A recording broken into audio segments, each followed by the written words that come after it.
আসসালামু আলাইকুম। আরিশা এখন কলা খাচ্ছে।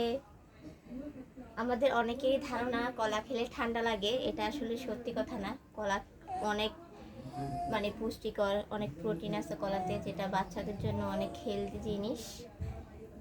ফ্রুট বেসিক্যালি বাচ্চাদের জন্য এমনিতেও অনেক হেলদি, কিন্তু কলা অনেক ভালো। বাচ্চাদের ঠান্ডা কফ জমে থাকলে বুকে সেটা কেটে যায়। আর আরও অনেক উপকারিতা আছে কলার। না না না না, এই তো মজা মজা, কলা মজা। হ্যাঁ দেখ,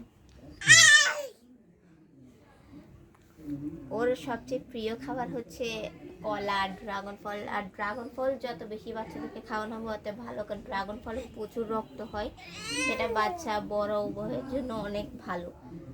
আর বাচ্চাদের জন্য ফ্রুট হচ্ছে সবচেয়ে পুষ্টিকর জিনিস। এমনিতে আপনি ধরুন অনেক খাবার হাবিজাবি না খাইয়ে বাচ্চাদেরকে ফ্রুট খাওয়ানো উচিত। আমরা দোকানের কিনা খাবার অনেক কম খাওয়াবো, চিপস চকলেট এগুলো বাচ্চাদের জন্য অনেক আনহেলদি।